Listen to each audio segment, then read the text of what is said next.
အခုကျွန်တော်နောက်ဆုံးတော့ကာလကြုံပြောတော့မယ်နော်အခုနောက်ဆုံးတော့ကာလဆိုတာဘာကိုအထောက်ထားနဲ့ဘာကိုကြည့်ပြီးပြောလို့ရတယ်ကျွန်တော်ဖျားခင်ကပိဋိကနောက်ဆုံးတော့ကာလကဘာဖြစ်ပြတ်တဲ့မြအလုံးချမ်းစာမှာရှိပြီးသားအဲ့ဒါကို BBC နားထောင် VOA နားထောင်ဘယ်ကြမ်းပိုက်ပြဆုံးနေတယ်လဲဆိုတာလေအလူလူတီးလို့ရတယ်ကဘာကြီးကဖျားစကားနဲ့တွားတာဖြစ်တယ်နော်ကဲအဲ့တော့ကျွန်တော်တက်တာလောနိပထမအစားဆုံးနော်အလုံးအစပြုဖြစ်သောကြောင့်ကျွန်တော်အဲ့ဒါကိုအခြေခံပြီးဒီနေ့ညဆွေးနွေးသွားမယ်တိတက်ငါအငယ်တိကနေတုံးကိုအလုံးဖတ်ရအောင်နော်အလုံးဖတ်မယ်နော်တိကနေဖတ်မယ်နော်ကဲတိနိတုံးဖတ်မယ်ဤကိုတို့ကကာလရှိနာကိုဒီလိုရေးလေပေးလိုက်စရာအကြောင်းမရှိတကွေကြောင့်နေဦးမူကတခိုးဒီညအခါလာတခေတို့တခင်ယာဤနိယတိလာလိမ့်မည်ကိုတင်တို့ဒီစီတေချာစွာတိချာ၏မြေဝတ်ချင်းရှိဘေးအန္တရာယ်နဲ့ကင်းလို့ဤဆူစင်ပင်ကိုယ်ဆောင်တော်မိမတိဒါဖွာခြင်းဝေဒနာရုပ်တွေလို့လင်းမြန်တော်ပျက်စီးခြင်းရောက်လွတ်ခွင့်ရှိရကဲဒီသင်္ကန်းစာကိုအခြေခံပြီးမှဒီနည်းညခွန်အားပေးမယ်အဲ့တော့ယေရှုခရစ်တော်ကြွလာမဲ့ကြောင်းတမဟောင်းကျမ်းမှာနော်1845ကျင်းတမဟောင်းမှာပြောတယ်တမတိမှာ318ကျင်းယေရှုကိုယ်တိုင်ပြောတာ24ကျင်းတမတိမှာပေါ့နော်24ကျင်းပြောတယ်ပေါင်းလိုက်တမဟောင်းနဲ့တမတိပေါင်းလိုက်ရင်2163ကျင်းပေါ့နော်ကြည့်စမ်းပါဦးအကြောင်းအရာတစ်ခုကို2000ကျော်တုံးတယ်ဆိုတာလေဘယ်လောက်အရေးကြီးတယ်လဲအရေးကြီးလို့ဖြစ်တယ်ဒါကြောင့်ယေရှုကြွလာခြင်းလည်းနှစ်ပိုင်းရှိတယ်ပထမကြွလာခြင်းကတခုလို့ကြွလာတယ်မထင်မှတဲ့ချိန်မှာကြွလာတယ်ဒုတိယကြွလာခြင်းကဒီကပောက်ကိုနိတထောင်အုပ်ချုပ်ဖို့နော်အေးဒီကပောက်နိတထောင်အုပ်ချုပ်ဖို့အတွက်နော်သူကထင်ရှားစွာကြွလာမယ်ထင်ရှားစွာလေအေးအဲ့ဒါကဒီနေ့ကြွလာခြင်းမျိုးရှိတယ်ကျွန်တော်တို့ဒီနေ့ဒုတိယကြွလာခြင်းကတကပါလုံးကတွေ့ရမယ်အဲ့ဒါတော့တကပါလုံးနော်တိယောအခန်းကြီးပြာရိကျမ်းအခန်းကြီးတိအငယ်ခွန်ကြီးကျွန်တော်ဒီတိုင်းပဲပြောသွားမယ်ဖတ်ရင်အချင်းကုန်မဆိုလို့နော်ပြာရိကျမ်းအခန်းကြီးတိအငယ်ခွန်ကြီးမှာယေရှုကြွလာတကပါလုံးကတွေ့ရမယ်လူတွေအကြည့်ချင်မှုကျွေးမိတမ်းကြမယ်အဲ့ဒါကထင်ရှားစွာကြွလာနော်ထင်ရှားစွာကြွလာဘယ်မှာဆင်းလာမလဲဆိုရင်တန်လွင်တော်ပေါ်မှာချီချမယ်ဇာခရိအခန်းကြီး14မှာလေဇာခရိအခန်းကြီး14မှာသူနိယနဲ့ချီရိုဒီနေ့တန်လွင်တော်ပေါ်ချီချမှာတန်လွင်တော်ကနှစ်ချမ်းကွဲသွားမယ်လို့ပြောထားတယ်အခုတရင်ကြားနေတာတော့တန်လွင်တော်ကအခွဲရဖြစ်နေပြီဂျပန်ငလေးနဲ့တော့ထိတ်တယ်နော်အဲ့ဒါနိပညာနဲ့တွေ့တဲ့ချိန်မှာလေအဲ့ဒါကနာယီလက်တခုဖြစ်တယ်ဒါကြောင့်ဗျာဒိကျမ်းအခန်းကြီး19ဗျာဒိကျမ်းအခန်းကြီး19အငယ်7ကနေ16ထိပါဖတ်မယ်ဆိုရင်ယေရှုခရစ်တော်ဒုတိယကြွလာခြင်းကဘယင်တကာရုဘယင်တခင်တကာရုတီဘွဲအဲ့ဒီနာမည်ကအဝတ်တော်နဲ့ကောင်ပုံတော်နဲ့ကောင်ရေးပြီးမှလေဆင်းလာမယ်သူ့ပါဇက်ထဲမှာတန်ရက်ထွက်မယ်နောက်တော်ရန်ကောင်းကြီးပူချီအပေါင်းတို့ဒီနောက်တော်သူလိုက်ကြလိမ့်မယ်နော်အဲ့ဒါဘယင်ဖြစ်ထင်ရှားစွာကြွလာခြင်းဖြစ်တယ်အဲ့ဒါဒါက ဒီကပါကိုနိတထောင်ခရစ်တော်ကအုပ်ချုပ်မယ်ဂျေရုဆလင်ကနေလေအဲ့ဒီဂျေရုဆလင်ဒီမှာဒီကပါကိုနိတထောင်အုပ်ချုပ်ဖို့ကကြွလာခြင်းကထင်ရှားတော့ကြွလာဒါပေမဲ့တခိုးခေတို့ကြွလာခြင်း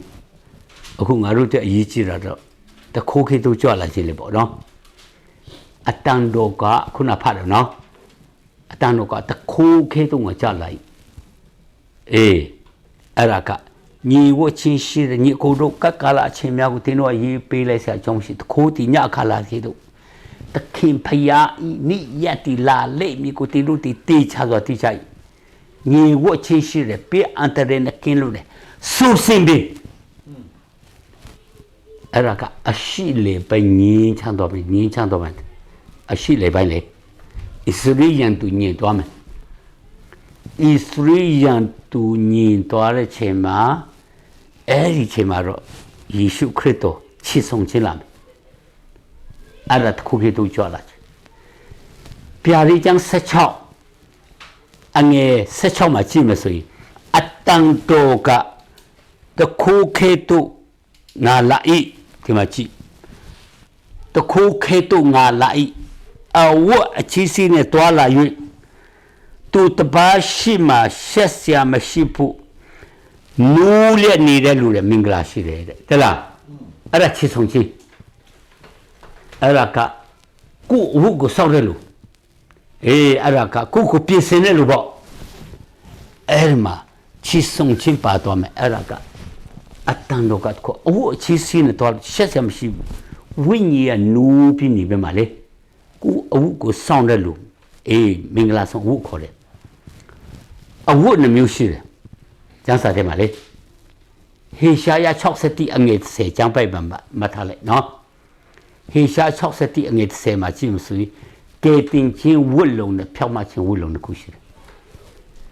ကဲတင်ချင်းဝတ်လုံးကလဝါကားတိုင်မှာလုတ်ပေးတော့ဂျေဇုကဲတင်ချင်းပေါ့လဝါကားတိုင်ပေါ်မှာလုတ်ပေးတဲ့ဂျေဇုကအပြစ်ခွင့်လို့ရှိရတယ်အပြစ်ခွင့်လို့ရှိရတယ်ငရဲလို့တကွာနော်အဲ့ဒါကတိယောတိခွန်ကြီးမှာဖျားခင်သားတော်တိယောတိခွန်ကြီးမှာဖျားခင်ဤသားတော်ယေရှုခရစ်အတွေ့တော်ဒီငါတို့အပြစ်ရှိတဲ့မြတ်ကိုစီးကြောတော်မူ၏ဆိုတာလေ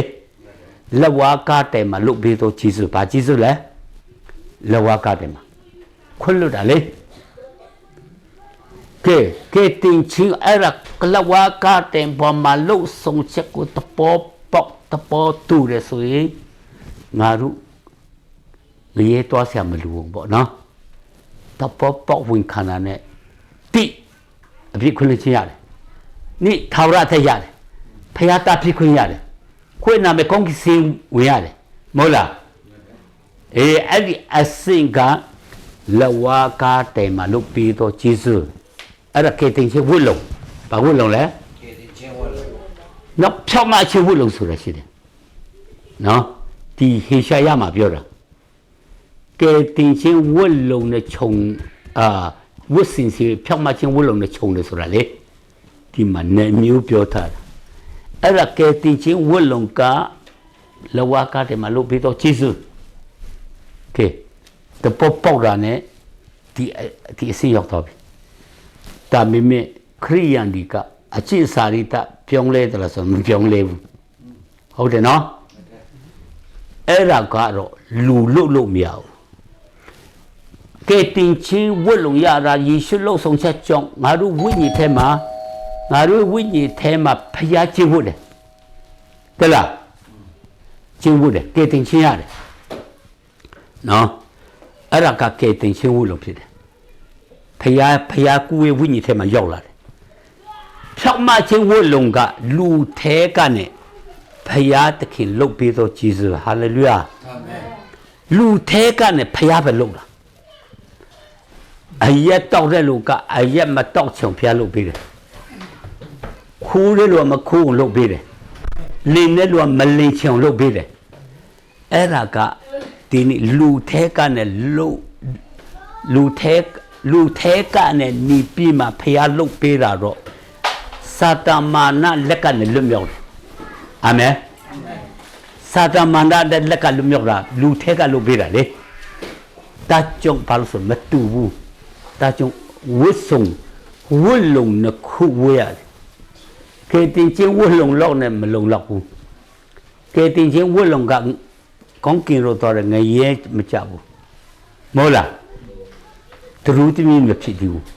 ထရပူမရသေးဘူးမင်္ဂလာဆောင်ပွဲဝင်လို့မရဘူးအမွေမရဘူးအလောက်ပဲပြောမယ်နော်ဒါကြောင့်အဲ့ဒါကကဲတင်ချင်းဝတ်လုံကတော့နပတိဖြစ်တယ်ကြော်ဖြတ်တယ်အောင်မီတော့သူဖြစ်ပဲဒီနှစ်ခုစလုံးကြော်ဖြတ်တယ်ကဲတင်ချင်းဝတ်လုံနပတိကြော်ဖြတ်တယ်နိကဖြောင်းမချင်းဝတ်လုံဘုလို့အာမင်အာမင်အေးအဲ့ဒါကမင်္ဂလာဆောင်ပွဲဝင်ဖို့ဆိုတာဖြောင်းမချင်းဝတ်လုံကဲအဲ့လောကထားလိုက်မယ်နော်ဒါကြောင့်အခုယေရှုကြွလာဖို့ကပါပေါ်မှာဖြစ်ပြတဲ့အရာကိုကျွန်တော်တို့ကြည့်သွားမယ်နော်ကဲဒါကြောင့်ဒီချီဆောင်ချင်းကတော့မတ်တဲ့အခန်းကြီး24အငယ်44မတ်တဲ့အခန်းကြီး24အငယ်44အတန်တော်ကတခုခဲတို့ငါလာဤအဝတ်အချီးစီးနဲ့တွားလာ၏သူတပါရှိမှရှက်เสียမရှိဘူးနူးလက်နေပြီးကိုအဝတ်ကစောင်းလဲလို့မင်္ဂလာရှိတယ်အာမင်တင်တို့ဒီနေ့ပါဆိုမထင်မှတဲ့ချိန်မှာလူသားကြွလာအဲ့ဒါချီဆောင်ချင်းအဲ့ဒီချီဆောင်ချင်းကပဲချင်းလာမလို့ဆိုရင်ဣသရေလတွေပထမတင်ကန်စာပဲပြန်သွားမယ်ညီဝချင်းရှိတယ်ပေးအန်တရနဲ့ကီလို့တယ်ဆိုစမီဒီတခင်ဖျားဤနေ့ရက်ဆိုယေရှုကြွလာမယ်ယေရှုပထမကြွလာခြင်းကအာကာသအထိပဲလာမယ်ဘယ်ထိလာမလဲမတ်တဲ့ခန်းကြီး24 30မှာရေးထားတယ်နော်အဲ့ဒါကရွေးချယ်တော်သူအရလေးမဲ့နာကောင်းကင်ထပ်ဝင်းကြီးမှာစူယုံကြလက်တန်းဆိုတာလေအဲ့ဒါဒီကဲတင်ချင်းသူတို့တနေ့ဒီပေါ့လက်ရွေးစင်ကြီးကိုကောင်းကင်ပေါ်ထပ်ဝင်းကြီးအဲ့ဒါကစူယုံမယ်အဲ့ဒါကတိတက်လေးနော်အငယ်16 second မှာကြည့်တယ်ခင်ဖျားတိကျွေးကြော်ချင်းကောင်းကင်တမမင်းအတန်ပေးချင်းဖျားတခင်ဤတပူတော်မှုချင်းနဲ့တကွကောင်းကင်ပုံ၌စင်တ၍ခရစ်တော်၌တေလုံတော်သူတို့ဒီအိုးထားမြောက်ကြလိမ့်မည်ထိုအခါအသက်ရှင်၍ကြံကျွင်းတော်ငါတို့ဒီထိုတူတို့နဲ့တကွမူတင်ပေါ်တို့ချီဆောင်ချင်းကိုခံရတော်ဖြစ်တခင်ဖျားနဲ့အတူအစင်မပြတ်နေကြမှာအာမင်ဒီမှာကြည့်အဲ့ဒါကချီဆောင်ချင်းကိုမူတင်ပေါ်တို့ချီဆောင်တော်အဖြစ်ဆိုတာမလားအဲ့ဒါကဒီနေ့ပါဆိုရင်မိချီတိမလာဘူးမလာတိဘူးအာကာတတိနီလာကျေရှိရညာပဲစနာမယ်အဲ့ဒါယုံကြည်သူတွေချီဆောင်တော်မှာအဲ့ဒါကဒီနေ့ပါဆိုရင်ပထမကြွလာခြင်းတခုခေတ်ကြွလာခြင်းဒါကြောင့်အရှိအလေပိုင်းငင်းချမ်းလာတဲ့ချိန်မှာယေရှုမကြခင်ကြွလာမယ်ကဲအဲ့ဒီအကြောင်းကိုပြောပြမယ်ပိတန်ကြီးကာလမှာဒါကတော့အသေးစိတ်မပြောဘူးအကြောင်းအရာပဲပြောပြမယ်ပိတန်ကြီးကာလမှာနော်ဒီနေ့ပါဆိုဣသရေလလူမျိုးကိုတကပါလုံးကဝင်တိုက်မယ်ဣသရေလလူမျိုးကိုဒီနေ့ပိတန်ကြီးကာလမှာတကပါလုံးကတိုက်မယ်အဲ့ဒါကဒီမှာဒီလိုပုံကူနဲ့ပြပေးခြင်းတယ်နော်အဲ့ဒါကချီဆောင်ပြီးတာနဲ့ပေတန်ကြီးကာလ9နှစ်ရှိတယ်ပေတန်ကြီးကာလအဲ့ဒီချိန်မှာဒီမှာကြည့်အာမေကရုံစစ်ပွဲပါစစ်ပွဲလဲအလုံးကျွန်တော်ကြားဖို့ပြီးတာနော်ညီကိုညီစက်ချိုးမိတိတန်တူခေစီမယ်အဲ့ဒါကပါပေါ်မှာအကြီးမားဆုံးစစ်ပွဲကိုဣသရေလလူမျိုးတမျိုးပဲတနိုင်ငံတီတကပါလုံးကဝင်တိုက် အဲ့ဒါအကြောင်းအရာပဲပြောပြနော်ဝိုင်းတိုက်မယ်တိတင်ကြီးကာလမှာဣသရေပလောက်တေမလဲဆိုဇာခရစ်စတုံးအငယ်ရှိကိုမှရေးတာသုံးပုံထဲမှာနှစ်ပုံတေးမယ်တစ်ပုံကြမယ်သုံးစုတီနှစ်စုကိုပယ်ဖျက်၍အတေတက်ချင်းခံပြီးမှာတစ်စုကကဲတင်ချင်းဒီနေ့ယူဖျားကဘာလို့ဆိုရင်အသက်ရှင်ဖြစ်ခဲ့မယ်ကဲအဲ့ဒီအကြောင်းကိုတဖို့အနေငယ်ပြောမယ်အဲ့တော့ဣသရေလလူမျိုးတွေကဖျားယူကောက်တဲ့လူမျိုးဖျားယူကောက်တဲ့လူမျိုးတွေအတွက်ဒီနေ့ဖျားပြင်ဆင်ပေးတဲ့အရာပြောပြမယ်ကဲခန္ဓာပြီကိုမောရှေကအုပ်ဆောင်ပြီးခေါ်သွင်းတယ်မလား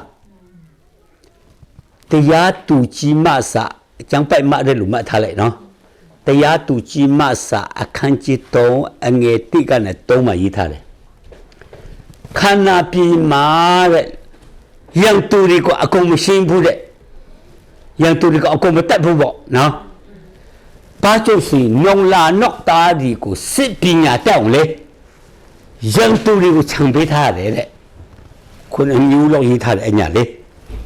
ရန်သူတွေခြံပေးထားတယ်ကဲဒါဆိုရင်ဤစရီလူမျိုးစစ်ပညာတက်ဖို့ကတော့ရန်သူရှိမှပဲတက်မှာဤစရီတကယ်ရန်သူကဲတင်ချရတဲ့လူရန်သူရှိတယ်စာဒမာနကငါတို့ရန်သူမဟုတ်လားအဲ့ဒါကနော်ရန်သူဖြစ်တယ်ဒါကြောင့်စာတမာနလည်းငါတို့ရန်သူသူတို့ကတကယ်ရန်သူအခုဣသရေလလူမျိုးတွေအခုရန်သူ၄မျိုးဒီနေ့ညဝင်ငါသွားပေးမယ်ရန်သူ၄မျိုးထားပေးတယ်ဘယ်နှမျိုးလဲအခုတလို့ဟိုတရားသူကြီးငါစာကတော့9မျိုးလောက်ခြံထားတာနော်အခုက၄မျိုးထားပေးထားတယ်တိအီရန်နိုင်ငံလေအဲ့ဒါကဣသရေလန်တို့အကြီးဆုံးဟူတီတပုံဟစ်ဘူလာဟာမတ်အဲ့ဒါကအီရန်ကဣသရေလတိုက်ပြီးမွေးထုတ်ထားတဲ့ဣသရေလန်တို့လောကနဲ့ပံ့ပိုးပေးတာလေတပုံဖွဲ့ပေါ့ပြောလို့ဆိုနိုင်ငံရဲ့မဟုတ်ဘဲနဲ့လေနေပြီးမှအဲ့ဒါကသူတို့အရှိလည်းပဲချီတော့ပန်းပြူဣသရေလကိုဖိုက်ဖို့အဲ့ဒါကဒီနေ့ဘာလို့လဲဆိုရန်သူကိုထားတာအဲ့တော့အခုတာကိုကြည့်ကျွန်တော်တို့နောက်ဆုံးတော့ကာလကိုသဘောပေါက်လို့ရအောင်ရှင်းပြမလို့2012မှာအိုဘားမားသမရတက်လာတော့လေသူတအချင်းရွေးကောက်တော့လေဣရန်နိုင်ငံတနိုင်ငံလုံးစေတန်းလောက်မကဘူးနော်တနိုင်ငံလုံးဆိုရနေတာမဟုတ်လေမြို့ဒီပရွတ်စီလူပဲဣသရေလကိုတိုက်တော့လို့အော်တာအီရန်ဝင်ကြီးချုပ်ကလည်းဣသရေလကငါတို့တကင်စာပိုးဖြစ်တယ်တဲ့အဲ့ဒီကင်စာပိုးလူတိုင်းမလူချင်းပေါ့ဒါကြောင့်ဣသရေလကိုကပ္ပမီပုံကနဲ့ဖေရှားပလိုက်မယ်လို့ကြီးညာတယ်နော်ဒါနဲ့ဣသရေလကအီရန်ကိုပြမနေရဣသရေလနိုင်ငံကလည်းပြဖို့မလားပြမနေရနေရမနေရ50ချင်းတာအမေရိကန်ကိုအကူအညီတောင်းတယ်အမေရိကန်ကိုလေဘယ်လိုအကူအညီတောင်းလဲအခုသူတို့ဆော်တော့မယ်ငါတို့လက်အုံမရောက်တိုက်တော့မယ်တဲ့မလုံနဲ့တဲ့အိုဘားမားလက်ထက်မှာပေါ့နော်ငါတို့ရွေးကောက်ပွဲလှုပ်ရှုပ်နေတာရတယ်အီရန်ကိုငါတို့ထိမ့်ပေးမယ်အဲ့ဒါအီရန်ကကြော်ညာလို့ပြည်တာနဲ့ဣသရေလကနနာရီလောက်ရှိတယ်အီရန်နိုင်ငံကနေဣသရေလကိုကပ္ပမီပုံကနေဖယ်ရှားတဲ့နေ့မှာတဲ့အီရန်နိုင်ငံကိုလည်းကပ္ပမီပုံကနေပြောက်ွယ်တဲ့နေ့ဆိုတာမှတ်လိုက်တော့တဲ့အမေရိကန်ပလကရကြီးတယ်လေအရှိလေပိုင်းတီပင်လေမှာလေဒီနေ့တိမို့ကြီးတွေပေါ့အချိန်မြပြည့်လို့ရအောင်လေဒီပေါ့နော်အခုဝင်သွားတယ်လို့လေ သွားတော့ဣသရေလကိုမကြိုက်ရဘူးဘာကြောင့်ဆိုရင်ဒီအမေရိကန်ကအိုးတော့မလဲဒါကြောင့်အမေရိကန်ကဣသရေလဖက်မှာဟိုးလုံးကမှစအခုချင်းဒီရက်တည်ပေးတာပေါ့နော်အဲ့ဒါကဒီလိုအချင်းကြီးအဲ့ဒါနဲ့တွားနေတာဖြစ်တယ်ဒါကြောင့်အီရန်ကနပတိအဲ့ဒါကဣသရေလတို့အကြီးဆုံးအဲ့ဒီချိန်မှာပါဗင်ပါဆိုတာရှိတယ်ဥငယ်နာကဒီပြာရီချန်တင်စကပြန်ဖြစ်ကျွန်တော်အမေရိကန်တနေငါလို့နည်းနည်းလောက်ခေါ်တော့ဘူးတယ်နော်ရှင်းလို့ဘာသာပြန်ပြတာပေါ့နော်အဲ့ဒီချိန်မှာကလူပါချင်းဆိုတဲ့တရင်ကနေလေချင်းလို့ဖတ်ပြီးမှသူကပါစားတကယ်ချင်းစော်တော့မယ်မနေ့ဖက်ဘက်ဖက်ကမချလို့မတမင်းချင်းတရင်ကနေတူလို့ရတယ်မစော်တီဝအတားလေးနေငါပြာဒီချမ်းကိုကိုတီငါဟောနေတာပြာဒီချမ်းဒီလိုမစော်တီဝတာနီဣသရေလကိုစွတ်ပြေဖို့လေကဲဣသရေလတက်ထားတဲ့အတတ်ပညာကိုရပ်တန့်ထားလို့မရတော့ဘူးတဘောပေါက်လားစစ်ထိုးစားပြီလေတင်ဖက်ကကြီးနေမလားကြီးနေတော့ကြောင့်ညင်နေလို့မရဘူးအားထုတ်ရတာလေဒါကြောင့်အဲ့ဒါကစစ်ပညာအောင်မြင်တကပါလုံးကတဲ့ချိန်မှာဣသရေလကခုခံအားရှိဖို့လေခုခံအားရှိဖို့အတွက်ရန်သူတွေကိုထားပေးတာတဘောပေါက်တယ်နော်2025မှာ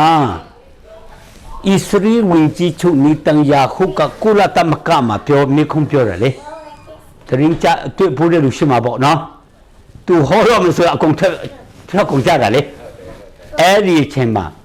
ရန်သူ၄မျိုးကြောင့်ပြောတယ်အီရန်ဟူတီတပုံ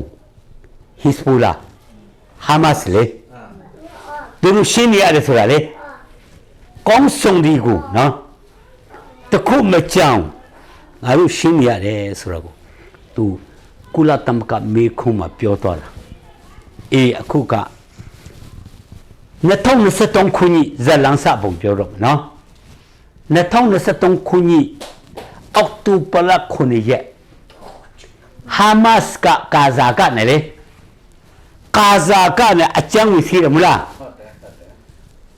လူတထောင်ကျော်တည်တယ်လူနေရာကျော်ပြန်ပြည့်ဆွဲတယ်နော်အဲ့ဒါကဣသရေလကပါပေါ်မှာထောက်လန်းရဲ့အကောင်းဆုံးကဣသရေလနဖတိလေဒါပေမဲ့အဲ့လိုစီပူလို့ပေါ်အရာကိုသူတို့မတိလိုက်ဘူးစီမှာအင်္ဂိုက်သွားလို့ခေါ်တယ်မဟုတ်လားချမ်းစီဝေကွာလေတယ်လို့စီမီပူကိုကိစ္စကိုစီမံကိစ္စပြလောက်ရတာအဲ့ဒီချိန်မှာသူတို့မတိလိုက်အဲ့ဒီသူဣသရေလကစီရင်မှာပြန်နိုးလာတယ်နိုးလာတော့ဂါဇာကနေဝင်ဆော်တယ်လေအဲ့ဒီချိန်ကနေစပြီးမှရန်သူ၄မျိုးကိုအခုချိန်တိရှင်းနေတော့ပဲကဲကျမ်းပိုက်ကိုကျွန်တော်အားလုံးဖတ်ရအောင်နော်ကျမ်းပိုက်ကိုအကုန်ဖတ်ရအောင်ကဲစီဖနိအခန်းကြီးနေ့အငယ်လေးကိုဖတ်ရအောင်နော်ဇီဖနိအခန်းကြီးနေ့အငယ်လေးကိုဖတ်ရမှာကဲအားလုံးဖတ်မယ်ကဲစင်စစ်ကာမမျိုးတို့ဒီသုရိယအာရှကေလိုမျိုးဒီလုံးမေပေရှိရာဖြစ်တဲ့ဒီအာလုံးမျိုးသားတို့ကိုမွေးတဲ့အချိန်တိုင်းနှင်းထုတ်၍အေဂျုံမျိုးကိုလည်းကြိုပြကြလိမ့်မည်ကဲရန်ကုန်မြို့မှာနေနိုင်မယ်ဆိုရင်အင်းစင်မြို့ကမာရွတ်မြို့လင်တာယာမြို့မဟုတ်လားမြောက်တကုံမြို့ဘင်္ဂလားတုံမြို့အဲ့လိုရှိတယ်မလားအဲ့လိုပဲမြို့ကဆက်နေတယ်ဂါဇာဆိုတာလေယေရှုမမွေးခင်ပရောဖက်ပြုချက်လေဂါဇာမြို့တီစွန်ပြမြို့အရှကလုံမြို့တီတုတ်တင်ဖက်ရှင်မြို့နော်အခုကတော့ဆော်လေဤချုံမြို့ကနော်ဒီနေ့စွန်ပြမြို့ပြန်ဖြစ်လာမယ် အဲ့ဒါကအဲ့ဒီတော့ရှော့ဖတ်မယ်ဆိုအကုန်ပါလာမယ်ဟုတ်လားဒါကြောင့်အဲ့ဒီ prophet ပြုတ်ချက်ကအခုအချိန်မှာပြည့်စုံသွားတယ်တရင်နာထောင်ရှိဂါဇာမြို့လေအမိုက်ပုံလေလူနေလို့မရတော့လေစွန့်ပြစ်တဲ့မြို့ဖြစ်တော့ပြီလေဖြိုဖျက်မယ်အကုန်လုံးဣသရေလပညာကတော့မပြောနဲ့တော့ဘုံတလုံးချက်ပါဆိုမီလန်ပလိုက်ပြီတလားအေးအဲ့ဒါကဂါဇာမြို့ကအခုစွန့်ပြစ်မြို့ဖြစ်တာအဲ့ဒီကနစပြမှာအနိကကဟာမတ်ပေါ့ဟစ်ပူလာဟူတီတုံးမျိုးကိုချနေရတယ်တုံးမျိုးလေအီရန်မပါတိဘူးအီရန်ကတော့ပြနာပေါ့အီရန်ကင်ဖို့ကတော့အမေရိကန်မပါလို့မရဘူးနျူကလ িয়ার ကိစ္စနဲ့လေနျူကလ িয়ার ကိစ္စနဲ့အီရန်ကိုရှင်းမရမှာဒါကြောင့်အမေရိကန်နဲ့ပြန်ချရတယ်တဘောဘောလား2025ခုနှစ်မှာ7နှစ်စပွဲ7ရက်စပွဲမို့လားနျူကလ িয়ার တပ်ပုံဖူ3ခုစက်ရုံကိုဖြိုတာနော်အစ္စရိကလေရင်အစင်ပုံ200ကျော်မိပြီးမစင်ပဲနဲ့လမ်းမှာစီဖြစ်ပြီးမှလေတော့ဆောရာဘယ်နဲ့ရက်လဲ7ရက်ဆိုတာတခါတည်းထင်းတော့ခေါက်တော့ပြန်ခွေတယ်လို့ပဲဒီချိန်မှာသူတို့ကနိညမနာလို့အရာခွင့်ရယူပြီးမှလေအောက်ကနေပြည်လို့မရအကုန်လုံးလမ်းကျုံလို့ဖြတ်ပြမှလေ fighting တဲ့ညာရအကုန်ဆိုတာဣသရေလကလေအေးအဲ့ဒါကဣသရေလအခုငင်းနေမထင်တယ်လားမနေဘူးအခုလေအဲ့ဒါကဒီနေ့ဣသရေလကစီရှိမှာဒီရန်သူတွေကြောင့်ပေါ့နော်တအားတူတက်သွားတယ်အာမင်သူတို့အစွမ်းတအားထက်သွားတယ်ဣသရေလဆိုရင်အရှိလေပိုင်းဆိုပြင်ပဲတဘောဘောလားအရှိလေပိုင်းပြင်ပဲနည်းနည်းလေးပဲကျွန်တော်ဣသရေလရောက်တယ်2018မှာလေလမ်းပြကဣသရေလဘယ်လောက်ကြီးတယ်လဲဣသရေလနိုင်ငံဘယ်လောက်ကြီးတယ်လဲဆိုတော့အလျာမိုင်300အနာမိုင်60ရှိတယ်မန္တလေးကနေရန်ကုန်ကိုမိုင်400ရှိတယ်မို့လားကာလမလေအဲ့ဒါကအစနာပဲအဲ့ဒါတော့မအရှိလေပိုင်းကအကြီးဆုံးပေါ့ဟိုအများကြီးတင်ဟိုရထားတဲ့မိရှိပေါ့ဒါလည်းဆိုပါလက်စတိုင်းလူလာရေးရအဖို့လုပ်နေတယ်ပါလက်စတိုင်းလေနိုင်ငံပုံရချီလက်မတ်ဖို့တူပြီးအမေရိကန်နဲ့ဒီနေ့ပါစေဣသရေလအင်္ဂလန်ကတော့တူလေနော်တန်းထားတာဖြစ်တယ်အလျာပလောက်ရှိတယ်ဆိုမိုင်40နော်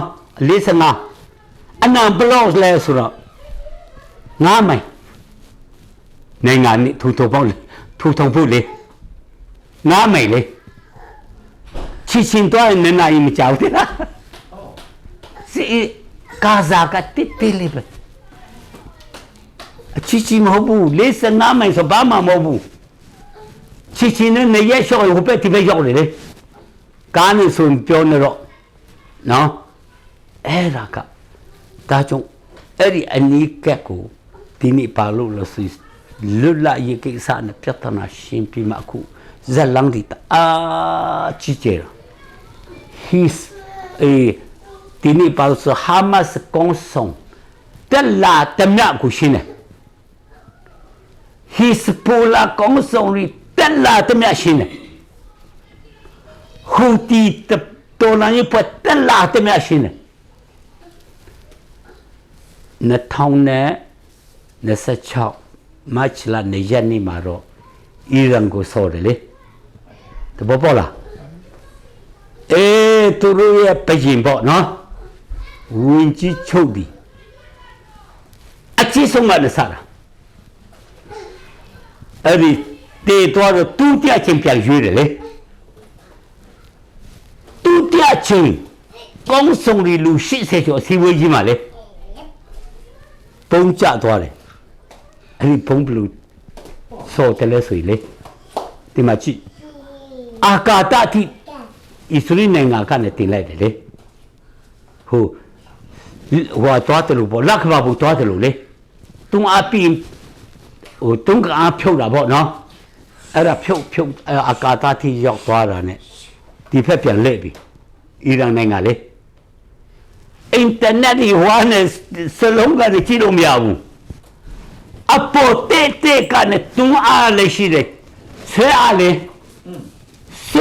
ရှိတယ်နခုအားနဲ့မျက်စိတမိလက်တစ်ပဲရှိစေကုန်းဆောင်အကုန်လုံးစောထဲလိုက်ပြီအဲ့ဒါတကယ်ကိုလေသူတရားတော့ကောင်းဆောင်လေကဲအဲ့ဒီကျုံကိုအလုံးချမ်းပိုက်ဖတ်ရအောင်နော်ကဲယေရမိအခန်းကြီး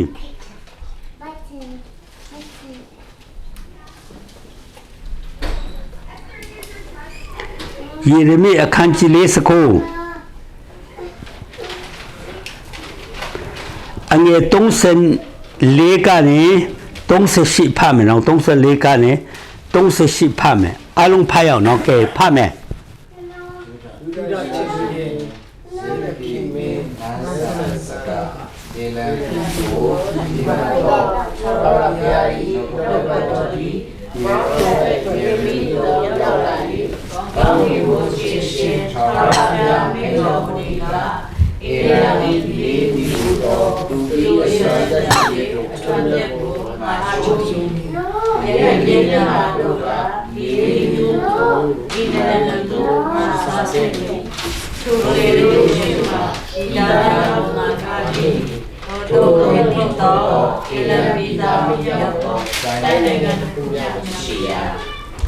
အီလံပြည်သားတို့ကိုရန်သူတို့ရှေ့မှ၎င်း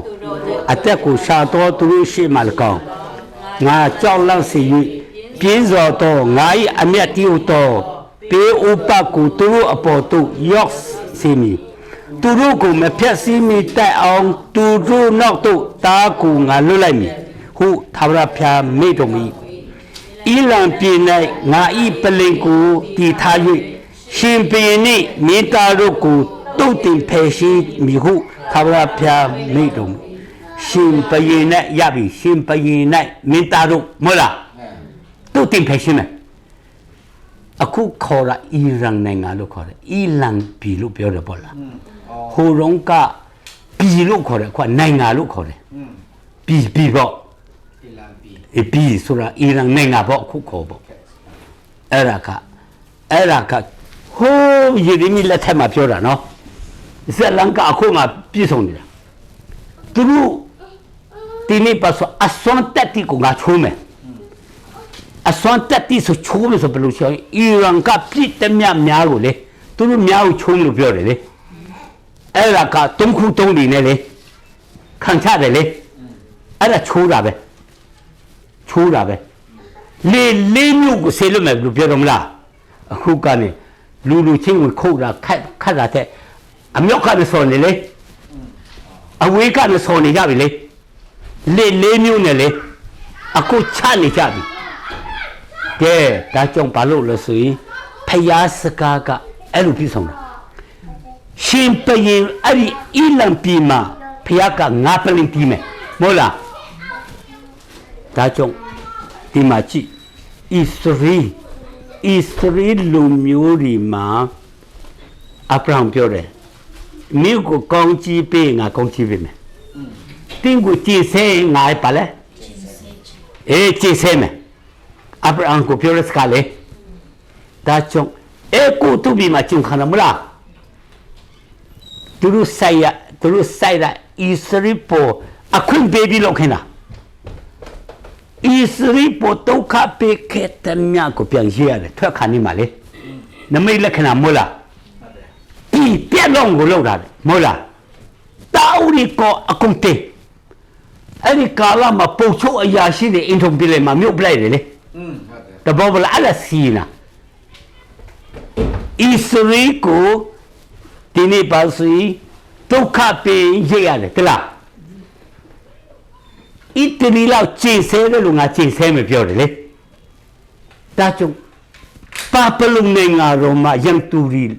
No Tini pasum Hopene Papalung Mio Jikum Ji Okta Dore Mio Dore le Kapapo Mabo no Eraka Siyina Jaya bo Israel Tukha pe Iran kan usong bi Israel ko siye ma thao lo de mala nya ai lo mia ni lo mia to kha phe de mala era tu music che ni la era ga achin tan ye ya la da chong phaya lu ri phaya thkin lu ri po ma lok khe ta mya ka phaya ka pyan sat ya pyan ye ya aku Iran ko kain phu Israel ko te malulok malonglok American ko lu de ke American chong ko lo American le pyo ro me no te ke sai win sa sia be no American le ero American ka tini pa lo sai ta cha Tini tamara ta tala masui akulu Israel pe ma talok me jati pe bu Thuan talo le Thuan talo ke eri chong ku Thuan ku phya yue de so le tat ti chong ne ne phyo phya me Chang pai ma tha lai ma pha do no to le a chang saku to le a chang khan chi saku ti ka ne nga ma pha yin ti ka ne nga ma pha yin Tini Phayat Kinga Yiprohidi sorry no Hua Tamya Jang sorry so Matoi Tamya Ya Jang Akanji Nesaku Ange Saku Ga Neseti Male Neseti Ma Pa Pyo Le Suro Le Yiprohi Ayong Ma Sai Tu Tari Ga Yiprohi Luame Phaya Yu Kong La Le Yiprohi Phaya Yu Kong Le Tu Tang Xin Ye Lu Ni Tang Xin Lu Ni Le Tang Xin Ye Lu Ni Ku Eri Chang Pai Ma Yi Tha Le Tu Ye Kong Po Ma Tin Ya Me Tu Tat Me Le Ya Le Ma Ne Tu Ye Tui The Ma Le Ku Tu Ne Ya Me Ne Ya Me No Ti Nya Phe Ne Yue Ti Ma Tu Ne Ya Me Ne Yue Po Ma Le Pi Le Ku Pian Ne Ya Me Tui The Ma Le Nya Phe Chi Ma Po Ma Ne Ya Me Nya Phe Chi Ma Ne Ya Me Pi Yiprohi Wulung Ku Eri Tu Ya Tui Ne Phya Me Ta Su Phya Ka Tang Xin Pi De Phya Ka Ba Le Tang Xin Pi De Tang Xin Ye Lu Ni Po No Ti Lu Tang Xin Pi Lu Tam Ma Le Ta Chong Tat Ti Di Ku Chi Ba 2026မှာထန့်ရွေးကောက်ပွဲမဲဆွယ်တော့ကလေတနနဲ့လှုပ်ချံတယ်ကြားတယ်နော်ဟိုနေရမှန်တော့မလားပေဖက်လားညာဖက်လားညာဖက်ဒီနေရထိသွားတယ်သူလက်အုပ်လိုက်တယ်တဲ့လားညာဖက်လက်အတွေ့ပြီတယ်မို့လားညာဖက်ဖဏကျွတ်သွားတယ်ငါဖဏညာဖက်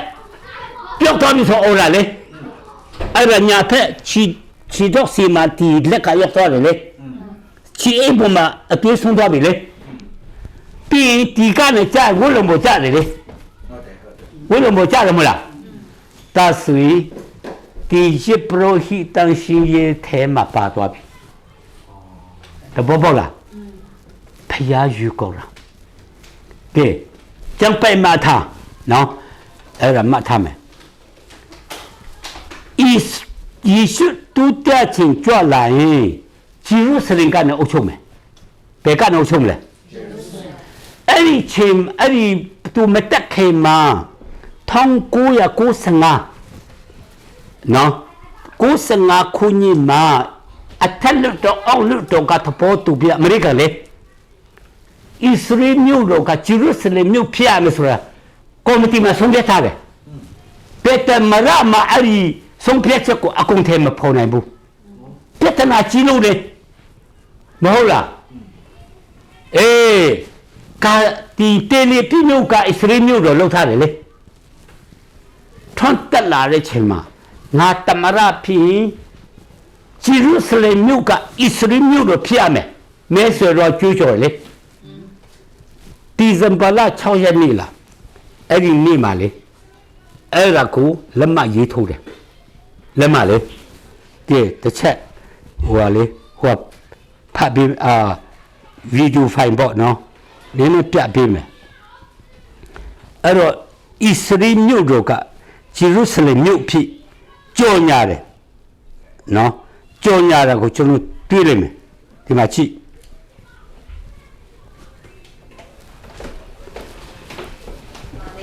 อิสราเอลနဲ့ပါလက်စတိုင်းအကြားတက်ရှိုသွေးခွဲမှုကိုဖြစ်စေတဲ့သဘောတက်ရောက်တဲ့အတွက်ကမ္ဘာတဝန်းကသတိပေးနေတဲ့ကြားကဂျေရုဆလင်ကိုအစ္စရေးမြို့တော်အဖြစ်အတိအမှတ်ပြုတဲ့ကြေညာချက်တစ်ရပ်ကိုအမေရိကန်သမ္မတဒေါ်နယ်ထရန့်ကဒီဇင်ဘာလ6ရက်ကကြေညာလိုက်ပြီးနောက်အရှေ့အလယ်ပိုင်းဒေသမှာသဘောကွဲလွဲမှုတွေဖြစ်ကောင်းဖြစ်လာနိုင်တယ်လို့ထရန့်ကအိမ်ဖြူတော်မိန့်ခွန်းမှာပြောကြားပါတယ်အမေရိကန်အစိုးရအနေနဲ့တယ်အဗီမှာရှိတဲ့အမေရိကန်တန်ယုံကိုဂျေရုဆလင်ကိုရွှေ့ဖို့စတင်စီစဉ်နေတယ်လို့ထရန့်ကအိမ်ဖြူတော်မိန့်ခွန်းမှာထည့်သွင်းပြောကြားလိုက်ပြီးတည်ငြိမ်ကြဖို့အစွန်းမရောက်ကြဖို့နဲ့အမုန်းတရားတွေမပြန့်ပွားကြဖို့တိုက်တွန်းလိုက်တာဖြစ်တယ်လို့သိရပါတယ်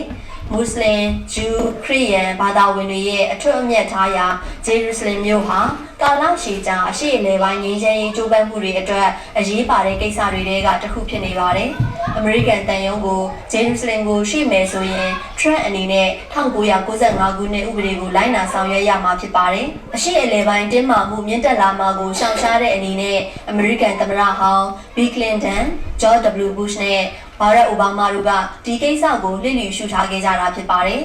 အမေရိကန်သမ္မတထရန့်ရဲ့ဆုံးဖြတ်ချက်ဟာအရှေ့အလယ်ပိုင်းမှာစစ်ဖြစ်ပွားအောင်ကြေညာလိုက်တယ်လို့ပဲလို့ပါလက်စတိုင်းတန်အမတ်တို့ကပြောကြားလိုက်ပြီးပြည်ပခါတွေကိုဖြစ်စေကတင်းမာမှုအသစ်တွေတိုးပွားအောင်မပြုလုပ်ဘဲဂျေရုဆလင်ရဲ့တည်ရှိမှုကိုလေးစားဖို့ပိုဟန်မင်းကြီးဖရန်စစ်ကတိုက်တွန်းလိုက်တယ်လို့တရုတ်နဲ့ရုရှားကလည်းစိုးရိမ်မှုတွေကိုဖော်ပြလိုက်တယ်လို့ရိုက်တာသတင်းအရသိရပါတယ်ရှင်ကဲအဲ့ဒါကဂျေရုဆလင်ကျောင်းပြောမယ်။မြို့တော်အဖြစ်သတ်မှတ်လိုက်ကြောင်းအမေရိကန်သမ္မတထရန့်ကြေညာတဲ့သတင်းကိုတင်ဆက်ပေးပါမယ်။ကဲဒါကြောင့်အခုဒါကလက်တွေ့ပေါ့နော်။ဟိုစံစာပြည့်စုံဖို့ပေါ့နော်။အဲ့ဒီအကြောင်းကိုကျွန်တော်နည်းနည်းပြောမယ်။ဖယားကပါနဲ့စသစအဆုံးအရနဲ့ဆုံးတယ်။ကဲနမူနာပြောမယ်။ခင်ဗျားတို့မျက်စိထဲမှာမြည်တောင်းပေါ့။ဒီကပါစတာအာတန်ဧဝရဝစရမလား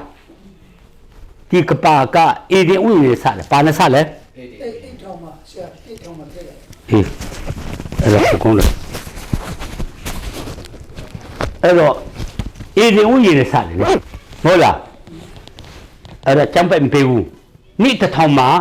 ခရစ်တော်ကအုပ်ချုပ်ရရှိမှာလေရန်သူမရှိဘူးအညီချမ်းဆုံးချင်းတီဒီဒီနေ့ကြားပြီမွေရီအချင်းချင်းမခိုက်စားဘူးကြားဆံပါလေအေးမွေလည်းမြင်မှုစားမယ်တဲ့ချင်းတီရီလည်းနွားကေတုံမျက်စားမယ်ဆိုရလေဖယားကပြောထားတာအဲ့တော့ဤတင်ဥယင်ကပထမအာတန်နဲ့စားဘာအာတန်လဲပထမအာတန်တိကော55 45ကနေ40ခုနှစ်ကြမ်းပိုက်မှာထားနော်45ကနေ40ခုနှစ်မှာပထမအာဒံကအသက်ရှင်တော့ပထမအာဒံကမိမုတ်ဖြစ်တယ်မဟုတ်လားအသက်ရှင်တော့တော်လို့ဖြစ်လာတယ်နောက်ဆုံးအာဒံကကောင်းကင်ဘုံကနေဖြစ်တဲ့တခေအသက်ရှင်စေတဲ့ဝိညာဉ်တဘောဘောလားအေးတဆိုပထမအာဒံနဲ့စတဲ့အဆုံးပါနဲ့ဆုံးလဲအာဒံနဲ့ဆုံးတယ်ပထမကမိကြီးဒုတိယကကောင်းကင်ဘုံကဖြစ်တဲ့တခေမဟုတ်လား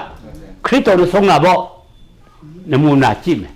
ဒါကြောင့်ဖယားအလုပ်လုပ်ပုံလုပ်နေကဲအခုပြန်ကြည့်မယ်နော်အဲ့တော့ယေရှုခရစ်တော်လူလာဖြစ်မွေးတုန်းကပရောဖက်တုန်းလေပတိစံယောဟန်ဟုတ်တယ်နော်မတ်ခန်းကြီးတုံးထဲမှာရှိတယ်နော်တုံးကြီးကိုဖြူဆိုင်ကိုဖို့ ဖယားကြွတဲ့လမ်းဘယ်သူမှမညာဘူးမညာတော့ဟောတာလေကျန်လို့အတက်ခါတယ်မဟုတ်လေဟုတ်တယ်နော်အဲ့ဒါဒီနေ့ဖယားကြွတဲ့လမ်းပြင်ဆင်တယ်လို့ပရောဖက်အကျမ်းဆုံးတုံးလာခဲ့တယ်အခုတော့ပရောဖက်တုံးလို့မရဘူးဘယ်ရင်တုံးရတော့မယ်ယေရှုတူတဲ့အချိန်ကြွလာမလဲအဲ့တော့တမန်ဟိုဘယ်ရင်တုံးလို့မရဘူးအကျမ်းဆုံးတုံးရတယ်မဟုတ်လားအဲ့ဒါကခင်ဗျားတို့မြေတောင်ပြောနေနော်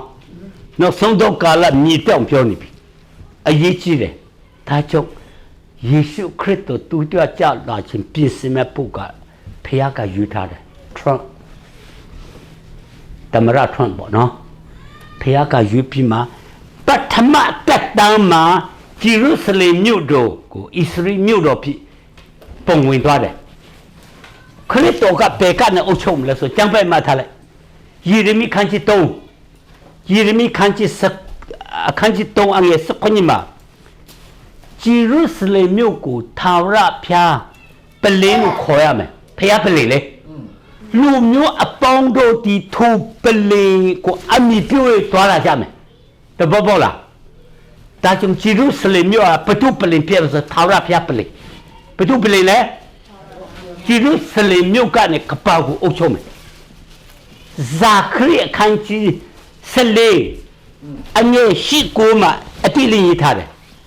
ဂျေရုဆလင်မြို့ကနေအတိတ်စီးရမြစ်ဆိုတာထွက်လာတယ်အရှိပင်လို့တော့တော့အနောက်ပင်လေတော့စီးသွားမယ်တပီလုံးဒီထာဝရဘုရားနာမတော်တပါးတဲ့ပြင်ဖြစ်မယ်အာမင်အာမင်အေးအဲ့ဒါကဂျေရုဆလင်ကနေအုပ်ချုပ်မယ်ကဘာကြီးကိုလေအေးဒါဆိုရင်အဲ့ဒါကအရင်ကတည်းကပြည်မြို့လေအခုဣသရေလမြို့တော်ဖြစ်ရှိပြီဘသူတုံးလဲထွန်းထွန်းတယ်လေဒါပထမအစစ်နော်တကယ်လက်တွေ့ပြည့်စုံလားအဲ့တော့ကျွန်တော်ဒီသင်္ကန်းစာအဆက်ကိုမနေ့ဖေရတပ်ပုံပြပြီးမှလေလက်တွေ့တွေ့နေနဲ့တွေ့ပြပြီးမယ်နော်တပေါ်ပေါက်ပြီးစင်ကိုရွေးချယ်ခွင့်ရှိတော့ပြီကျမ်းစာထမ်းဖွက်ထားတာအကုန်လုံးဟာလေလုယာအာမင်ဖွက်ထားတဲ့မာနမှုနဲ့ကျွေးမယ်အာမင်ဒါကြောင့်အခုဘာတရင်เป็นနာထုံတော့ကျမ်းစာထဲနဲ့မလွတ်ဘူးဟာလေလုယာအာမင်မေရီပါကျွန်တော်ကားမောင်ပြတဲ့ဆရာကပြောတယ်你日本40အစာရှောင်ခိုင်းခုပေးမယ်တဲ့ဘာရှောင်ခိုင်းမလို့ဆိုတရင်နာမထုံတယ်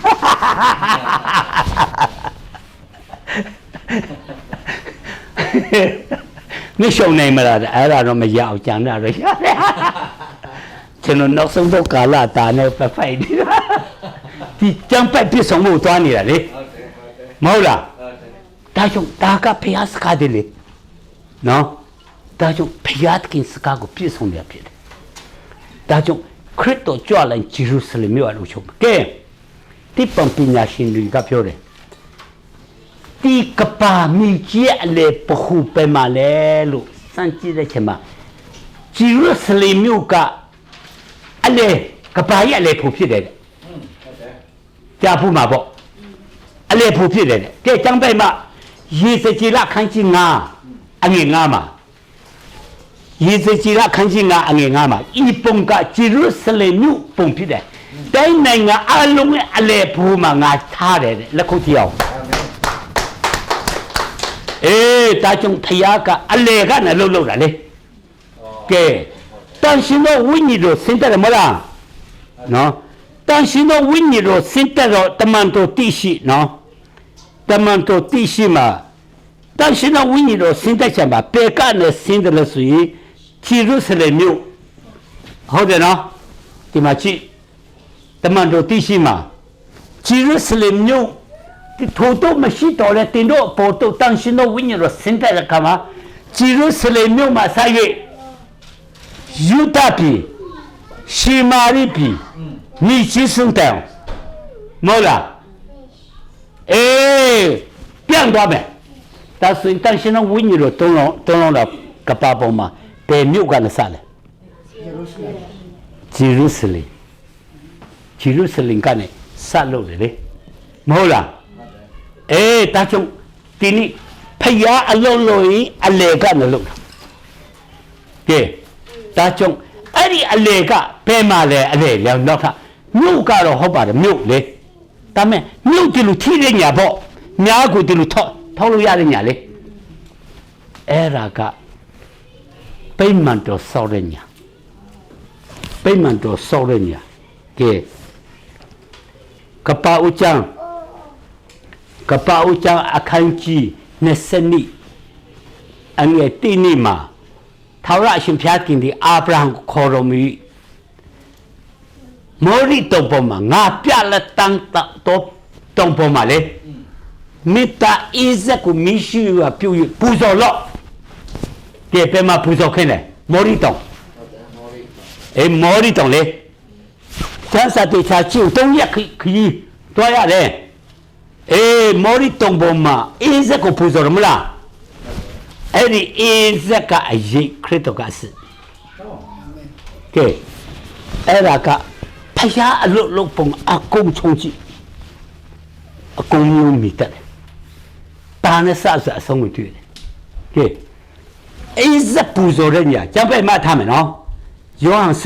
7အငယ်49ကနာ50နှစ်မှာလေယေရှုတပ်ဖို့ယေပရိုဟိချန်ပီယံစီကော်မတီဆုံးဖြတ်တာပိမှန်တော်ထဲရတယ်။ပေရတယ်လေပိမှန်အဲ့ဒီဣဇက်ပူဇော်တဲ့ညာကယေပုတိလူအယောနီယာကော့နေတဲ့လင်းလို့ခေါ်တယ်။ကျန်ပဲပဲမှတ်ထားနော်900နော်900အခန်းကြီး20နော်အငယ်23ကနေ26ထိဖတ်ကြည့်အဲ့ဒါကဒီနေ့ဘာလို့ဆိုရင်ဒီ20ခုလုံးမှာဖတ်မယ်ဆိုရင်900ရာဇဝင်ချုပ်ပထမစာဆုံး20အခန်းကြီး20အငယ်တစ်ခုလုံးပဲဒါမဲ့တူလူရင်းကတော့23ကနေ26မှာရေးထားတယ်နော်28မှာအဲ့ဒါကတော့လေဒီနေ့ဘာလို့လဲဆိုရင်သူကစာတန်ကသူ့ခိုင်းပြီးမှဣသရေလမျိုးတကောင်စေးရည်လေအဲ့ဒါနဲ့ပုတ်ချုပ်ရွာပါတော့မလုံနဲ့တားမရဘူးနောက်ဆုံးအမိမရသွားတယ်အမိမရသွားပြီးမှနေတဲ့ချိန်မှာဖယားကပရောဖက်ကိုလွတ်လိုက်တယ်ကတ်ကြီးတုံခုရှိတယ်ကဲအစာရီစာငတ်မှုခေါင်းပါချင်းတုံးမိယမလားယံတူရီလိုက်တပ်ပြီးထပ်ပြီးတာတုံးလိုက်ယမလားကာလနာပြေးယမလားအဲ့တော့တုံးမိငတ်မှုခေါင်းပါမှုလည်းမပြေးနဲ့ယံတူလိုက်တပ်ပြီးထပ်ပြီးတဲ့အမှုနော်လည်းမလို့ရှိဘူး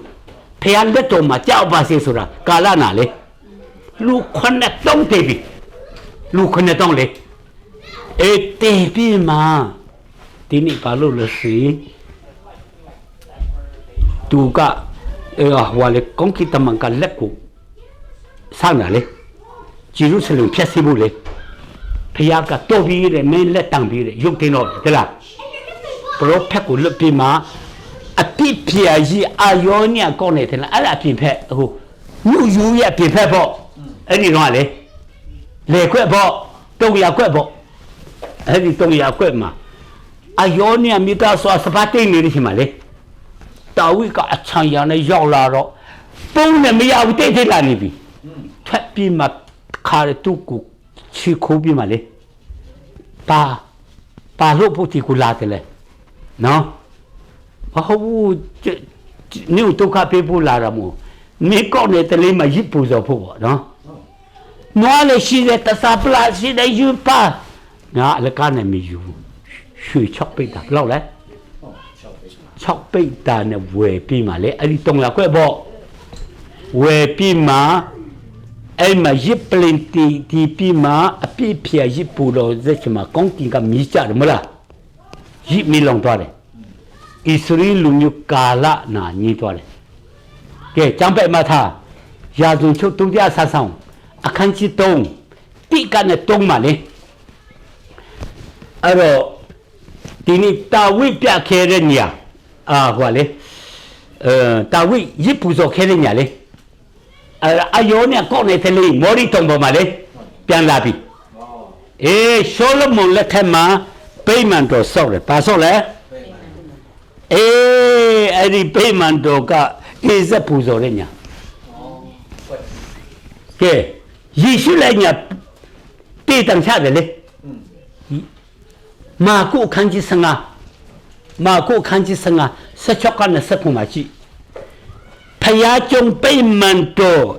အဲ့ဒီရှိမှာစစ်ပူချုပ်တဲ့အများကြီးအဲ့မှာစူရီတဲ့ဘူဆောင်ပေးတယ်လေအကျွေးစားတုံးတာလေမဟုတ်လားအဲ့ဒီနဲ့လုံးဝတေးတန်ကိုဖတ်ရတယ်လေပိတ်မန်တော်ထဲမှာဆုံးဖြတ်ချက်ချပြတော့လေ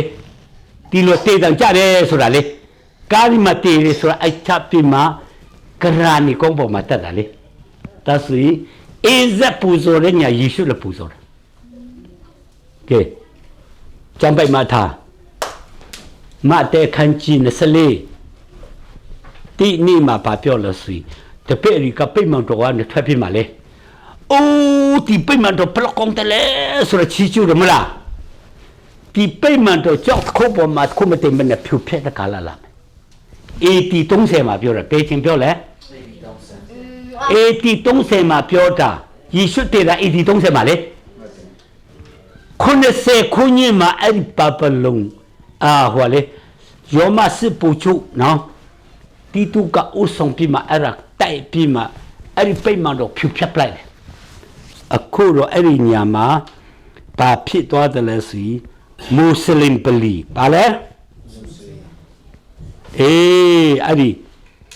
အဲ့ဒါကမွတ်စလင်ပလီနေရဖြစ်သွားတယ်အဲ့ဒါကဟိုမှာတွေ့တယ်မလားမွတ်စလင်ပလီလေအဲ့ဒါမော်ဒီတောင်ပဲဘာတောင်လဲရီဖုတိလူအယောနဲ့ကောနေတယ်ကပါတခုလုံးရလေဖို့လေအခုနေပေါင်းထောင်နဲ့ချီပြီးမှလေအဲ့ဒီမှာမွတ်စလင်ကျမ်းထဲမှာအရှိမီလာပူဇော်တဲ့ညာတော့သူတို့ရေးထားတယ်ဒါပေမဲ့အိဇက်ပူဇော်တဲ့ညာငါတို့ကျမ်းကလေမဟုတ်လားတာကြည့်ဆိုတော့ပေါ့နော်အဲ့ဒါသူတို့ကဂုံယူတဲ့ညာဖြစ်တယ်ဒါကြောင့်ပြီးတန်ကြီးကာလမှာပိတ်မှန်တော့ဆောက်မယ်ဘာဆောက်မလဲပိတ်မှန်တော့ရှိမယ်ပိတ်မှန်တော့ရှိမယ်ဒါကြောင့်ဒီပိတ်မှန်တော့ကြောက်တခုပေါ်မှာတခုမတီးပဲနဲ့တဲ့ဖြူဖြတ်တဲ့ကာလရောက်မယ်အတိတ်ပဲပြောရတယ်ဘာဖြစ်လို့အဲ့ဒီပိတ်မှန်တော့ဖြတ်ခွင့်ပေးတယ်လဲဆိုရင်ယေရှုကအစစ်ယေရှုကဘာလဲအဲ့ဒီပိတ်မှန်တော့ကအရေးနွားကျွဲသူစိပူဇော်တာအရေးလေယေရှုကပက်ခါတူလေအစစ်လေကျမ်းပိုက်မှာထားလိုက်နော်ယောဟန်အခန်းကြီး1ဆက်ရှိကနေနော်22ထိဖတ်မဆိုရင်ဒီပိတ်မှန်တော့ဖြတ်ဖို့ပြတ်ကြတုံးရက်တင်ငါတိဆောင်မယ်မဟုတ်လားဟိုပိတ်မှန်တော့ရောက်နေနေပေါ်တာဖြစ်တာလေယေရှုတေချင်းကပြန်ရှိမှမျက်စိဖွင့်တာသူ့ရဲ့ကိုခါနာကိုပိတ်မှန်တော့အဆွဲပြုတ်ရလေပြောပါလားဆိုတော့တိသွားတယ်လေသဘောပေါက်လားဒါကြောင့်အရေးကိုအစစ်ဖြစ်သွားမှာဆိုလို့သဘောပေါက်လားအရေးကိုဖြတ်ခိုင်းတာအစစ်ရှိတယ်ကျောင်းဘက်မှာအေးဖက်ခန်းကြီးနေအေးဖက်ခန်းကြီးနေ20ကနေ20မှာယေရှုတေချင်းကနဲ့ပြန်ရှင်ပြီးမှထမြောက်သွားတဲ့ချိန်မှာကောင်းကင်ပုံမှာရောက်ပြီးမှပိတ်မှန်တော်တော်တိဆောက်တယ်ပါတိဆောက်လဲအဲ့ဒါကပိတ်မှန်တော်တော်တိဆောက်တာအဲ့ဒီပိတ်မှန်တော်ကမျက်စိနဲ့မမြင်တဲ့လူနဲ့ဆောက်တာပေါ့အောက်ဆုံးအုံမြစ်ကယေရှုခရစ်တော်အဲ့ဒီပေါ်မှာတမန်တော်ပရောဖက်နော်အဲ့ဒါကိုအစစ်စစ်ဒီနေ့ဘာလို့ဆိုတိဆောက်ထားတဲ့ပိတ်မှန်တော်အစစ်ကကောင်းကင်ပေါ်အစစ်ကဘာလဲကောင်းကင်ပေါ်ပြီးမှအဲ့ဒီပေါ်ကနေတန်ရှင်သောဝိညာဉ်တော်ကပါပေါ်မှာတွန်းလောက်လာအဲ့ဒါပိတ်မှန်တော်ဒီနေ့အရေးကိုစက်မထားတော့ဖျားကရှင်းပြီးမှအဲ့ဒါကဒီနေ့ဘာလို့ဆိုရင်အစစ်ကိုမြေတောင်မြေနောင်ဖျားကအလုတ်လို့တာကိုတွေ့ရတယ်ကဲဒါဆိုရင်ဒီနေ့ဖျားကအဲ့ဒီတတိယပိတ်မှန်တော်ဆောက်ရချင်လာမယ်ကျမ်းပိုက်မှာထားလိုက် ကျမ်းပိုက်နော်တိနိတဲ့အခန်းကြီးနိတဲ့အခန်းကြီးနိအငယ်3မှာအတေသူမြအတေတို့အဖြစ်တင်တို့ကိုမလဲဖျားရမည်ကြောင်းဖောက်ပြန်တင်းခွဲချင်းဤလူတီအရင်ဖြစ်၍တူးဆက်လူတီတော့မာနအဲ့တားကောင်ကပေါ်လာနေတယ်ထူတူတီဖျားဟူ၍ရံဖတ်ပြ၍မိမိကိုပိတ်မှန်တော်၌ထိုင်၍ဖျားဖြစ်အောင်ဆောင်တော်သူဖြစ်တယ်ပြည်ရင်ကာလမှာလေဒါဆိုပြည်ရင်ကာလမှာပိတ်မှန်တော်ရှိလာမရှိလားရှိတယ်ဟေးအဲ့ဒီအကြောင်းကိုကျွန်တော်စဉ်းစားကြအများရှိတယ်ဒါကြောင့်ဂျေရုဆလင်ပိတ်မှန်တော်ပြင်အမိတ်နဲ့ဆောက်တဲ့တခုရှိခဲ့တယ်ပထမရှောလမုန်ဆောက်တဲ့ပိတ်မှန်တော်တင်ဖြည့်ဆည်းလိုက်တယ်မလားဖြည့်ဆည်းပြီးမှကျမ်းပိုက်မှာထားလိုက်မယ်အစရမဆာအခန်းကြီးတိအငယ်တိကနဲ့တုံးပါလေနော်အဲ့ဒါကပေရတိပြင်ကုရုမီကဇင်းကြံပါတော့ပြီးမှတိုင်းနိုင်ငံရှိတဲ့မြတ်ကိုငါအုပ်ချုပ်ရတော့ခွင့်ပေးတယ်တဲ့လားအဲ့ဒီပလင်အဲ့ဒီဖယားရဲ့ပိတ်မှန်တော့ပြက်ကုန်ပြီမရှိတော့ဘူးငါတီဆော့ဖို့ငါအမိပေးလို့ရတယ်သူစာရေးတာလေအဲ့ဒီနိုင်ငံတိုင်းနိုင်ငံရှိတဲ့မြတ်ဆိုဘလောက်လဲဆိုရင်နိုင်ငံပေါင်း129နိုင်ငံပေါင်းဘလောက်လဲအဲ့တထာဝုထုမှတ်ထားလိုက်နော်ကျမ်းပိုက်မှာအခန်းကြီးတိအငယ်တိကနေ3မှာရေးထားတယ်နိုင်ငံပေါင်း129နိုင်ငံဆိုတာလေအဲ့ဒါကအီလန်နိုင်ငံအုပ်ချုပ်တော်ကရေးထားတာဒီကျမ်းပိုက်က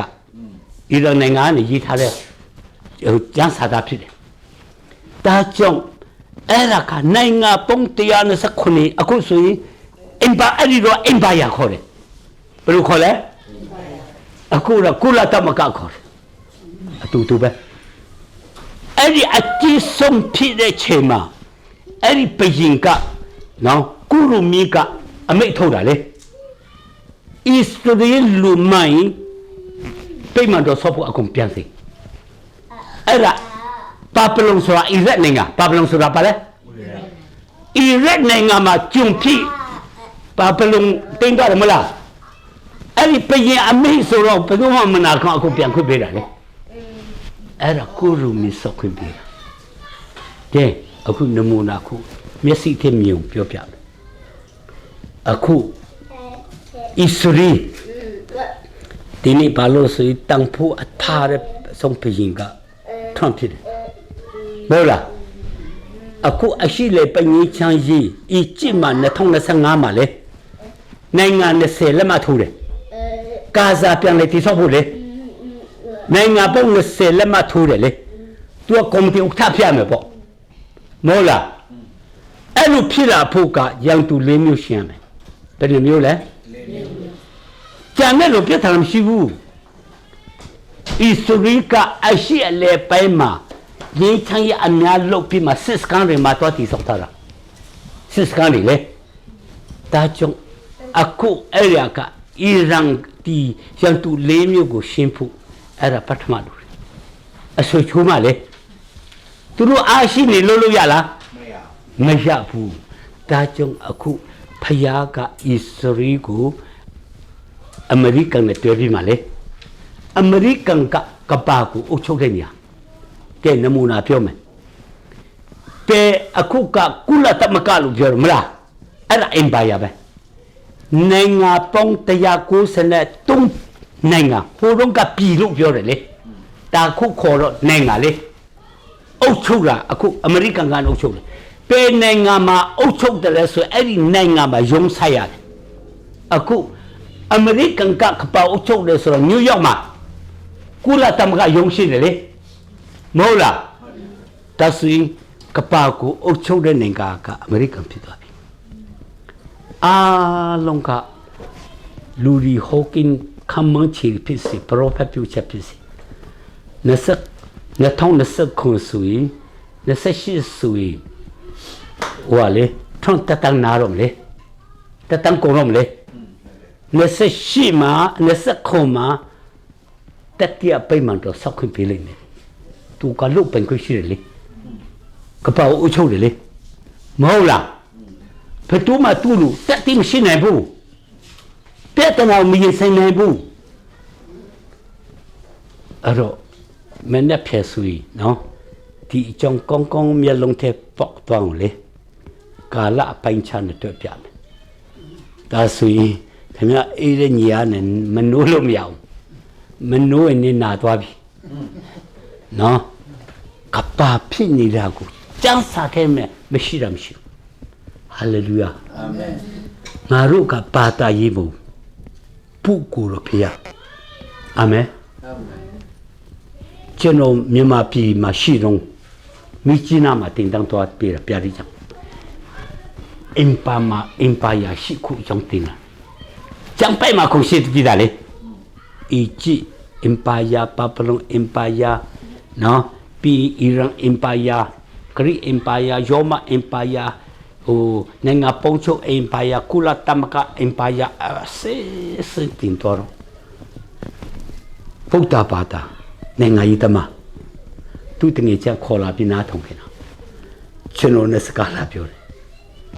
ဆရာကျွန်တော်ကနိုင်ငံရေးတမတဲ့ဆရာပြောတာငါတို့အကြီးကျူတောက်တာ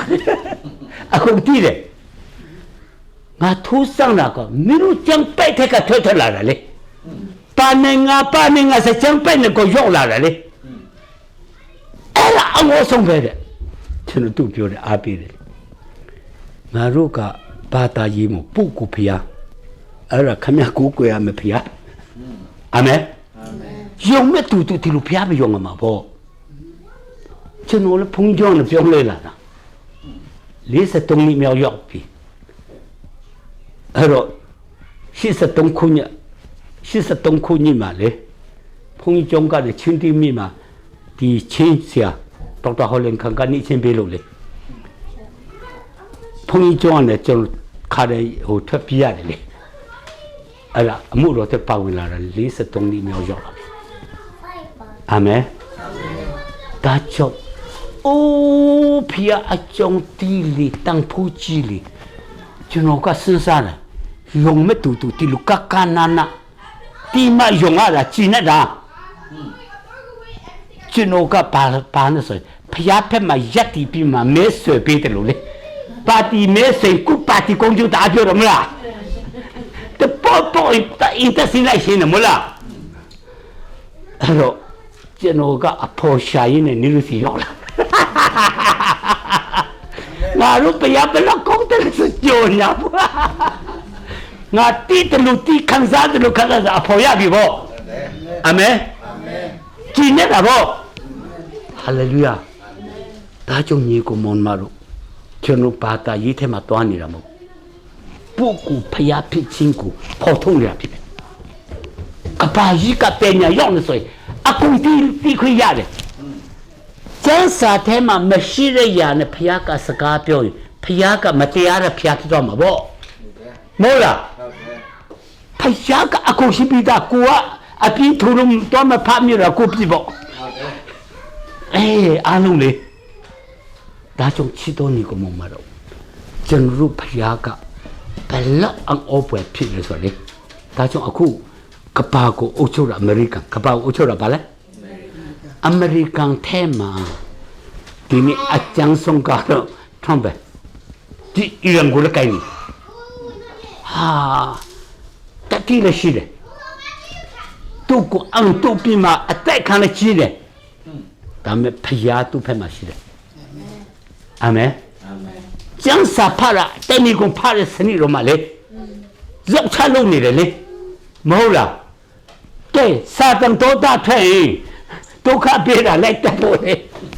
ဘလောက်တိတမရထဲမှာဘလောက်တိအခက်ခဲဆုံးလေမောလားဒါပေမဲ့ဖျားခင်လို့ဟာလေလုယာသာဆွေဒီနေ့တေကနဲ့ဆဆအဲ့ဒါနဲ့ဆုံးတာဖြစ်တယ်မောလားပရောဖက်အကျမ်းဆုံးလို့စတယ်မောလားဖျားကြွတယ်လမ်းအခုယေရှုကြွတယ်လမ်းပြင်တယ်လေပြင်ထဲမှာအကျမ်းဆုံး မို့လား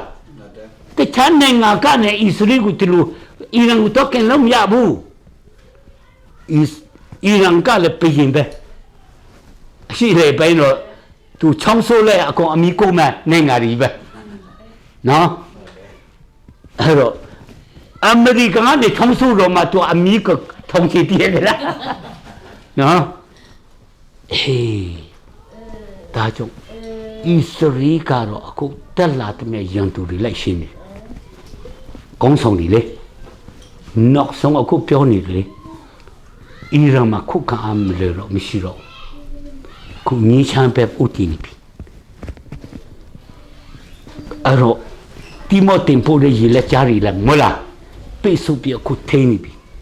အသက်ရှူပေါ်လေကျုံးနေထားတယ်လို့လေအားလုံးလက်မြောက်လာပြီဆိုရင်ငင်းချမ်းရအစ်ပေါ်လာအဲ့ဒီချိန်မှာအရှိလေပညင်ဝလာမယ်လေညင်ဝချင်းရှိတယ်ဒီအန်တရကင်းလို့တယ်စူးစင်ပြီးဆိုရက်ချလာမယ်ဒါဆိုချီဆောင်ချင်းလာဖို့ဝေးလာနေလားအခုဒီအရှိလေပိုင်းပြောနေတာလေတခင်ဖယားဤနိယတိလာလေမီကိုတင်တို့ဒီတေချာဆိုတိကြိုက်မနေ့ဖဲတော့တေချာဒီနီးကြောင့်တင်နော်ကျန်ပိုက်လို့ပြောမယ်ဟေးအဲ့တော့ကျွန်တော်ဒီနေ့ဖယားရွယ်ချက်တီးဖို့လိုလားမလိုလားအိုးဖယားရွယ်ချက်ကကြီးကျယ်တာဒါကြောင့်ကျွန်တော်မတီးလို့ထုံစီထိုးပြီးသွားနေတယ်လို့ခရိယန်တွေကလေခက်တီတီနဲ့လောကဘာရောက်နေမှလည်းမသိဒါကြောင့်နိုးဖို့လို့ဖယားကစကားပြောရင်တယောက်အဖြစ်စကားပြောတယ်ကျန်းစာနဲ့တိုက်ရပြောတယ်မလားလူကိုလွတ်ပြီးပြောခင်းတယ်ဟာလေလုယာဒါကြောင့်ကျွန်တော်စွတ်တောင်းတယ်2026တဲမှာတော့မယ်ကျွန်တော်မကြည့်ဘူးဖယားသွားစေချင်ညာသွားမယ်မဟုတ်လားဖယားအလိုလိုရှိတဲ့လူနဲ့ပြုတ်ခွင့်ပြပါခင်ဗျားတို့စီပထမအဆုံးရောက်လာတာဖြစ်တယ်နော်ဒါကြောင့်နောက်ဆုံးတော့ကာလဟာဘလောက်အရေးကြီးနေလဲဆိုတာလေဖြစ်ပြနေလို့ထောက်ရှုခြင်းအဖြစ်ဒီနေ့ဒီလိုရတယ်အရောက်တိုင်းပေါ်ဖျားကုန်ကြည့်ပြပါစေအာမင်